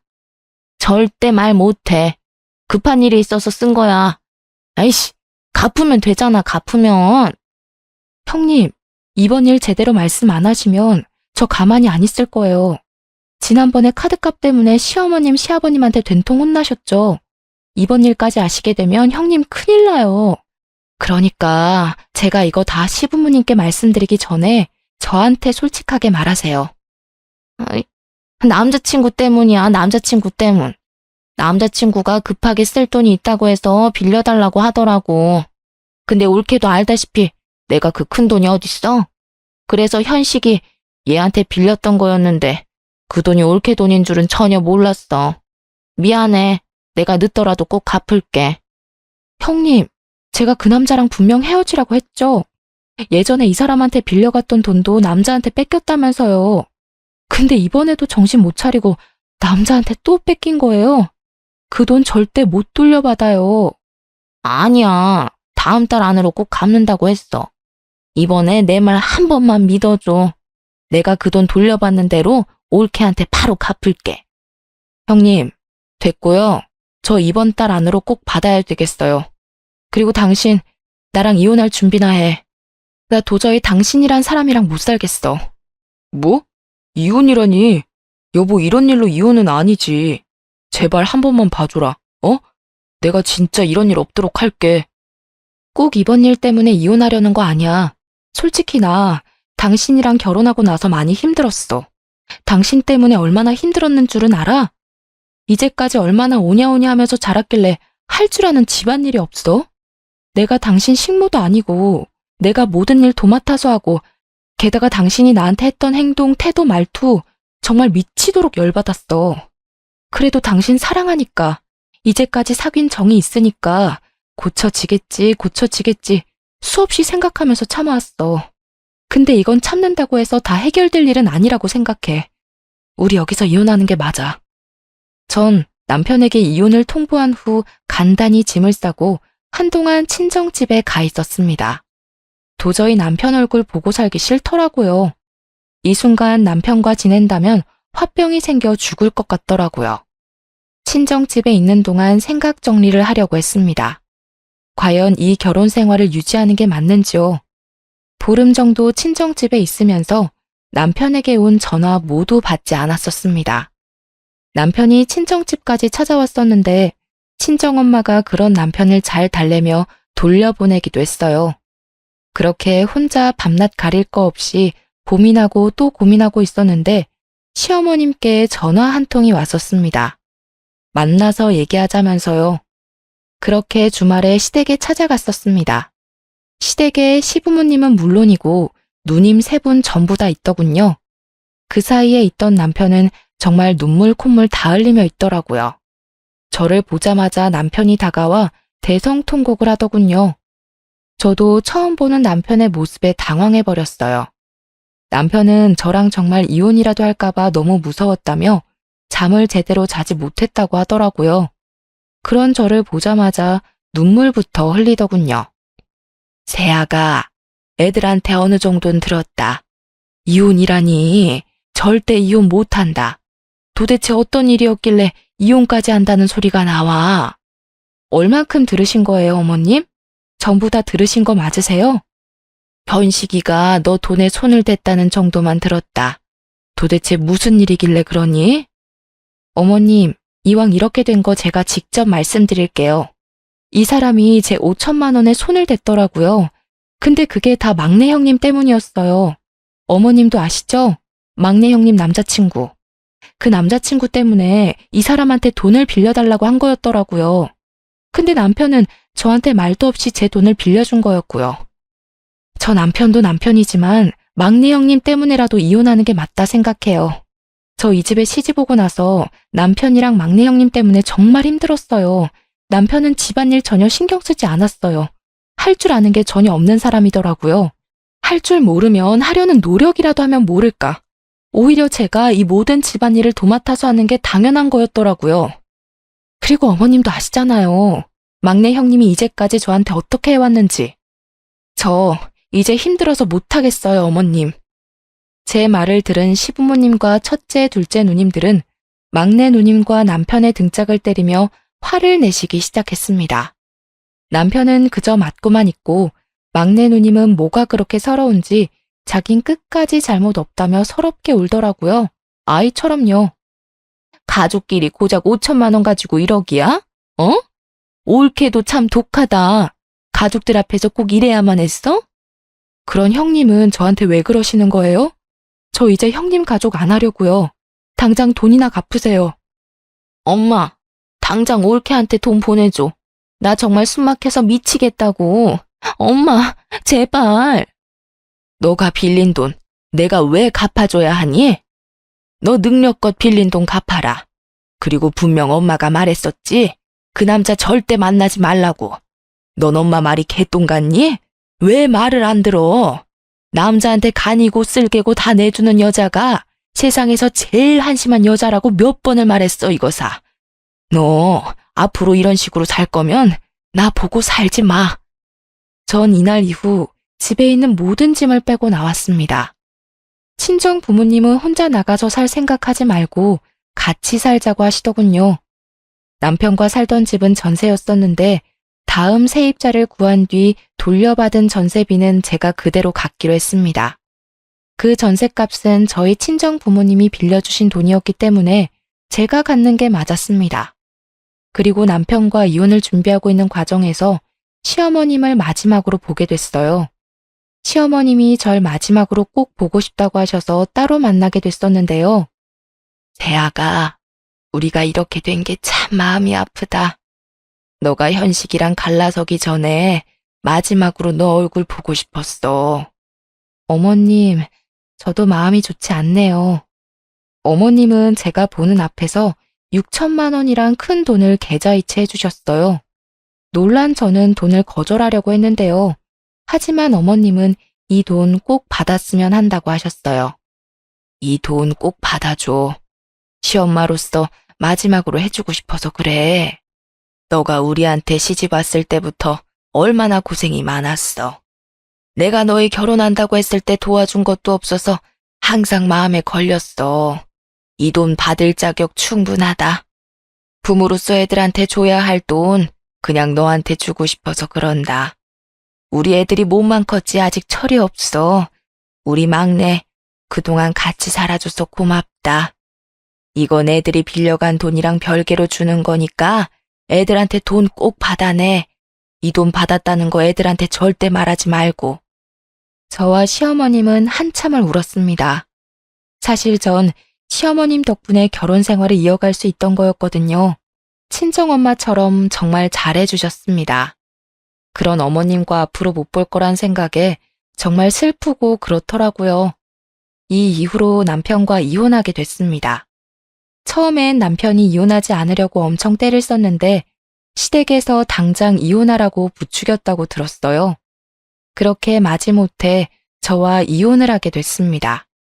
이혼을 하고 난 뒤 얼마 지나지 않아 돈 문제로 남편을 만난 일이 있었어요. 이혼은 했었지만 돈 문제는 바로 해결되지 않았거든요. 당신 돈 언제 줄 거야? 형님이 안 주면 당신이라도 내 5천만 원 돌려줘야지. 누나가 빌린 돈인데 내가 꼭 갚아야 하나? 그런 무책임한 말이 어딨어. 애초에 5천만 원에 손을 댄 건 당신이야. 형님이 못 갚으면 당신이라도 내 돈을 갚아야지. 이 돈 빠른 시일 내로 못 갚으면 둘 다 경찰서에서 나 볼 줄 알아. 여보, 돈도 돈이지만 우리 다시 합치면 안 돼? 이혼 도장 찍어줄 생각 없었는데 하도 엄마 아빠가 이혼하라고 옆에서 난리를 피우는 바람에.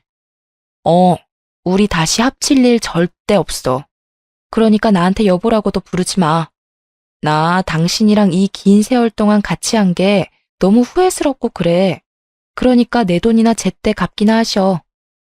남편은 5천만 원 때문에 엄청 스트레스를 받는 눈치였어요. 일을 하지 않는 막내 누님은 당연히 5천만 원 갚을 능력이 되지 않기 때문이죠. 시부모님께선 말로만 갚아주지 않을 거라고 하실 줄 알았는데 진짜 갚아주지 않더라고요. 남편과 막내 누님 두 사람 스스로 돈을 갚아야 하는 상황이었던 거죠. 이혼하고 나서 한두 달 정도 지난 후에 제 통장으로 5천만 원 돈이 입금되었습니다. 이 두 사람 이 큰 돈이 없다는 것쯤 뻔히 알고 있는데 생각보다 돈 입금이 오래 걸리지 않아서 놀랬었어요. 이 돈 어떻게 갚은 거냐고 물어봤었는데요. 알고 보니 남편과 막내 누님께서 각각 반반씩 대출을 받았다고 하네요. 남편은 직장을 다니고 있는 사람이라서 제1금융권 은행에서 대출받는 게 가능했는데 무직인 막내 누님은 대출받는 게 한정적이라서 결국 제1금융권이 아닌 대부업체에서 대출을 받았다고 합니다. 대부업체는 다른 대출에 비해 금리가 높은 편이잖아요. 매달 원금과 이자를 갚는 게 너무 힘들었는지 울고 불고 난리가 아니라고 합니다. 언제 한 번은 도저히 못 참겠었는지 저한테 술 먹고 울면서 전화하더라고요. 올케, 나 올케 때문에 망했어. 한 달에 대출금이 왜 이렇게 많이 나가는 거야? 나 이거 갚을 능력도 안 되는데 올케 때문에 무리해서 대출까지 받았다고. 올케, 제발 사람 하나 살린다고 생각하고 나 좀 도와줘. 응? 형님, 이 새벽에 이게 무슨 추태예요. 대출금 갚는 게 힘든 건 형님 사정이죠. 제가 왜 형님 사정을 봐줘야 하는 거예요? 전 그이랑 결혼 생활 자체가 정말 힘들고 지옥이었어요. 이 모든 일은 형님이 만든 거니까 감당하세요. 그리고 술 마셨으면 집에 곱게 들어가세요. 남자친구한테도 차이고 올케한테도 지금 차이고 미치겠다 정말. 술 먹고 새벽에 전화해서 쓸데없는 꼬장을 부리더라고요. 형님 술주정으로 알게 된 사실이었는데 형님 남자친구한테 뻥 차였다고 합니다. 대출금 갚는 것도 힘든데 그 사이에 남자친구한테까지 차여버려 더 힘들게 됐다고 하네요. 그래서 저한테 새벽에 술 먹고 전화했다고 합니다. 형님은 지금 그 남자한테 5천만 원은 물론이고 그 남자한테 명품 선물을 몇 번 더 하는 바람에 카드 할부값만 몇백만 원이라고 합니다. 시부모님이 갚아준 게 엊그제 같은데 그 사이에 결국 빚을 더 만들게 된 거였어요. 그래서 카드 할부값부터 형님이 개인적으로 쓴 카드값까지 모두 갚으려고 하니까 버거운 게 당연하죠. 게다가 남자에게 준 현금이나 선물들은 모두 돌려받지 못했다고 하니 후회가 물밀듯 밀려오겠죠. 현재 막내 누님은 주 야간 공장에서 일을 하고 계신다고 합니다. 회사 경력이 전혀 없고 게다가 대학교까지 나오지 않은 분이라서 마땅한 회사에 취직하지 못한다고 들었어요. 그래서 아웃소싱을 통해서 급하게 취업을 했다고 합니다. 한 번도 일을 해본 적이 없으니 회사에서 많이 혼나는 모양이더라고요. 게다가 몇 번 사고를 친 적이 있어서 회사에서 크게 손해볼 뻔한 사고도 있었다네요. 이 이야기를 들었는데 얼마나 고소하던지. 남자한테 돈은 다 뺏기고 게다가 밤낮 가리지 않고 고생하고 있다는 사실이 정말 시원했습니다. 막내 누님한테 전화가 온 뒤로 남편에게도 몇 번 전화가 온 적이 있었는데요. 남편이 회사에서 징계를 먹었기 때문이었어요. 남편이 울면서 전화를 하길래 무슨 일인가 했는데 회사에 안 좋은 소문이 났다고 하더라고요. 남편이 얘기하는 걸 들어보니 저와 이혼하고 난 뒤 회사에 새로운 여자 신입사원이 입사했다고 합니다. 남편은 새로 입사한 신입사원한테 사수로서 잘해주려고 했던 것 뿐인데 신입사원은 그걸 찝쩍거렸다고 생각했다고 하네요. 게다가 신입사원이 넘어지려고 해서 잡아준 것 뿐인데 그걸 성추행을 했다고 생각해서 신고했다고 하더라고요. 그 일로 회사에 징계를 먹어 잘릴 것 같다고 했어요. 여보, 나 진짜 미칠 것 같아. 추행이 말이 돼? 당신도 알잖아. 그런 사람 아니라는 거. 근데 어쩌라고. 그걸 왜 나한테 말하는 이유가 뭐야? 답답해서 이 답답한 마음을 들어줄 사람이 필요했어. 당신밖에 생각나지 않길래. 요즘 세상이 어떤 세상인데 그런 짓을 해? 77 맞다 77 맞아. 정말 안 한 거 맞아? 막상 신고당하니까 무서워서 했으면서 안 한 척 하는 건 아니고? 당신까지 왜 그래? 나 정말 못 믿는 거야? 당신이 했든 안 했든 나한텐 전혀 상관없는 일이니까 이딴 일로 전화하는 일 없었으면 좋겠다. 잠깐. 당신 이런 내가 불쌍하지도 않아? 나 정말 결백해. 회사에 그런 일 절대 할 사람 아니야. 나 요즘 당신이랑 이혼한 거 엄청 후회해.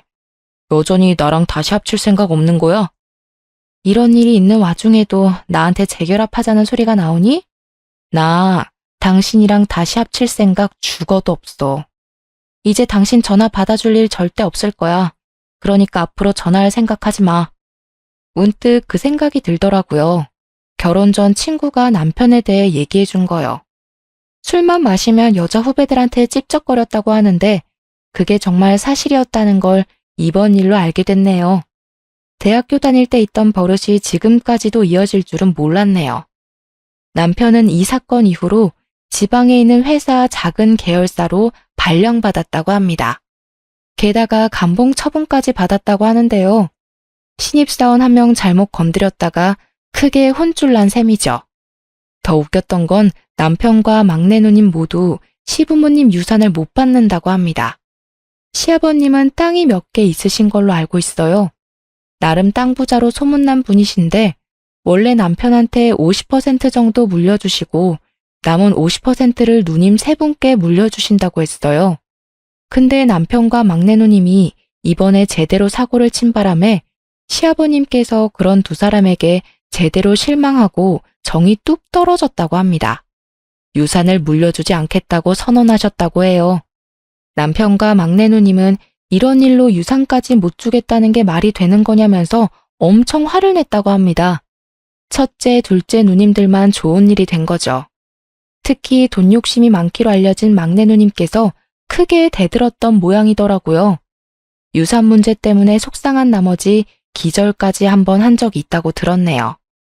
아무리 자식이 사고를 치고 다닌다고 해도 부모는 자식을 버리지 못한다고 하잖아요.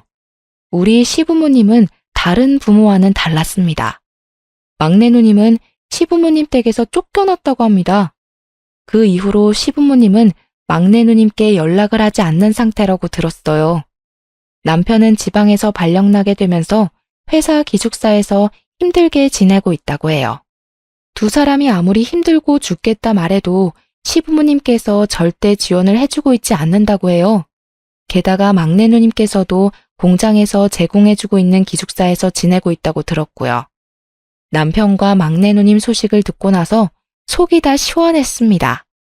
남편과 저 사이에 아이가 없었던 게 천만 다행이라고 생각했어요. 아이 때문에 이혼하지 못하고 있는 부부가 절반 이상이라고 하는데 그런 저에게 아이가 없다는 게 얼마나 다행인지 몰라요. 이렇게 철없는 남자랑 계속 살고 애까지 낳았으면 얼마나 더 힘들었을지 상상도 하기 싫네요. 친구들도 그러니까 본인 말 좀 듣지 왜 말 안 듣고 결혼했다가 이런 일을 겪냐고 절 엄청 혼냈었습니다.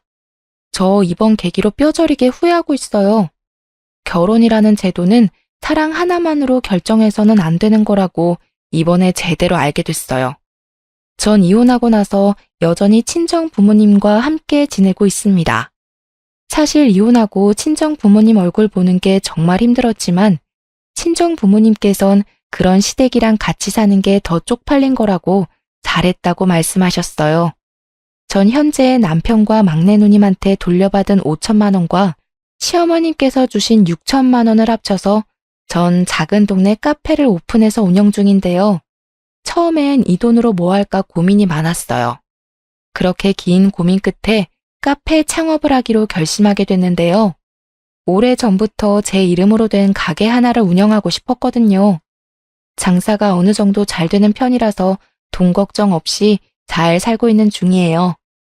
남편과 계속 살았으면 절대 할 수 없었는데 이혼하고 나서 이렇게 행복하고 잘 살 수 있다는 게 정말 꿈만 같고 그렇네요. 가끔 좋은 남자가 있는 것 같으면 소개팅하고 가끔 썸도 타고 그러기도 하지만 연애까지 이어지지는 않더라고요. 제가 아직 연애를 할 마음이 없어서 그런지 괜찮은 남자가 고백을 하면 거절하게 되는데요. 아직 이혼에 대한 아픔이 다 사라지진 않았나 봐요. 좀 괜찮아지면 그때 연애를 해도 늦지 않다고 생각해요. 아무래도 연애 6년, 결혼 생활도 3, 4년 이상 했었잖아요. 긴 세월을 같이 했던 사람이 갑자기 사라지다 보니 좀 공허하고 속이 쓰라린 게 있어요. 하지만 연애한 기간에 비해 결혼 생활은 다소 짧은 편이었지만 전 최대한 빨리 이혼한 게 다행이라고 봐요. 저처럼 결혼 생활이 힘든 분이라면 견디면 괜찮겠지라고 생각하지 말고 한 살이라도 어릴 때 이혼하는 걸 추천하고 싶어요. 요즘은 결혼이 필수가 아닌 선택이라고 하잖아요. 이혼도 흠이 아닌 시대이기도 하고요. 아, 그리고 만약 결혼을 앞두고 계신 분은 꼭 이 사람이랑 결혼을 해야겠다 싶으면 짧더라도 한 달은 꼭 같이 살아보고 결혼했으면 합니다. 여러분, 동거를 욕할 게 아니에요. 만약 동거를 했다면 이혼이 아니라 파혼이라는 결과였을 텐데 사회 인식이 개선될 필요가 있다고 생각해요. 넋두리가 길었네요. 지금까지 제 길고 길었던 이야기를 들어주셔서 감사해요.